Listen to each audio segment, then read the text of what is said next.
ఇవాళ ఆ ఎమ్మెల్యే పోయిండను, ఈ ఎమ్మెల్సీ మారిండను కేసీఆర్ సన్నాయి నొక్కులు నొక్కుతున్నాడు.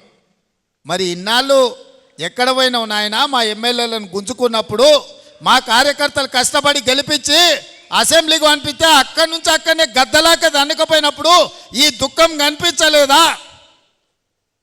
ఇవాళ ఎందుకు వచ్చింది? ఎన్నికైన నెల తిరగక ముందే ఈ ప్రభుత్వాన్ని పడగొడతాం, ఈ ప్రభుత్వం పడిపోద్ది అని చెప్పి బీజేపీ వాళ్ళు బీఆర్ఎస్ వాళ్ళు ఒక్కటై కుమ్ముక్కై మన ప్రభుత్వాన్ని పడగొట్టాలని చూసిరు.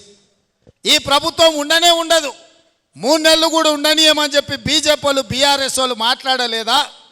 ఇవాళ అక్కడి నుంచి ఈ భూమి మీద బీఆర్ఎస్ఏ ఉండదు, పాతాళానికి పోయిందనే పరిస్థితి వచ్చింది. కాంగ్రెస్ పార్టీ కార్యకర్తలతో పెట్టుకుంటే నీ పార్టీకి పుట్టగతులు ఉండవని నేను ఆయల్లో చెప్పిన. మా కార్యకర్తలు ఉసురు తలిగింది కేసీఆర్, నీకు వాళ్ళ ఉసురు తలిగి దుమ్ము కొట్టుకపోతావు. నీకు ఇంకా రాజకీయంగా మనుగడ లేదు. ఇప్పటికైనా నువ్వు అర్థం చేసుకొని ఈ తెలంగాణ రాష్ట్రాన్ని సోనియా గాంధీ గారు ఇచ్చిండ్రు, ఈ తెలంగాణ రాష్ట్రాన్ని అభివృద్ధి పదం వైపు నడిపించాలని మేమందరం కష్టపడుతున్నాం. ఇప్పటికైనా తెలంగాణ సమాజానికి క్షమాపణ చెప్పి అభివృద్ధి కోసం కష్టపడుతున్న కాంగ్రెస్కు అడ్డుపడకుండా చేతనైతే సహకరించు, చేత కాకపోతే ఆ ఫామ్ హౌస్లో పడుకొని ఏడువు తప్ప ఇంకా కాళ్ళ కట్టెబెట్టాలని తండ్రి కొడుకులు మామ అల్లుళ్ళు చూస్తున్నారు. పాతకాలం లాగా లేరు మా కార్యకర్తలు. ఎవడైనా ఈ ప్రభుత్వానికి కాళ్ళ కట్టెబెట్టాలని చూస్తే ఈపులు ఇమానమూతం అవుతాయని చెప్పి నేను ఈ సందర్భంగా చెప్పదలుచుకున్నా.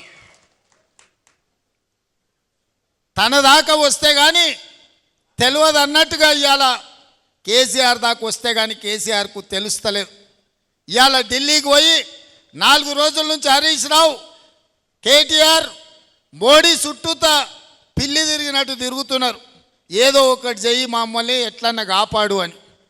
కాంగ్రెస్ పార్టీ కార్యకర్తల్ని సతాయించినోడు ఎవడైనా లెక్క చెప్పాల్సిందే. ఇవాళ వంతు కేసీఆర్కి వచ్చింది అని చెప్పి నేను సందర్భంగా తెలియజేస్తున్నా.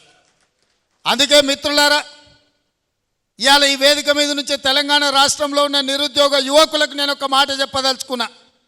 10 ఏళ్ళు ఆనాడు తెలంగాణ ఉద్యమంలో తెలంగాణ రాష్ట్రం కోసం కొట్లాడి 10 ఏళ్ళు తెలంగాణ రాష్ట్రం వచ్చినాక మీ ఉద్యోగాల కోసం ఉపాధి కోసం కొట్లాడిను. ఆ 20 ఏళ్ళలో ఏ నియామకాలు జరగలేదు. కానీ కాంగ్రెస్ అధికారంలోకి వచ్చిన వెంటనే 90 రోజుల్లో 30,000 ఉద్యోగ ఖాళీలు భర్తీ చేసి నిరుద్యోగ యువకులకు ఉద్యోగాలు ఇచ్చింది కాంగ్రెస్ పార్టీ కాదా?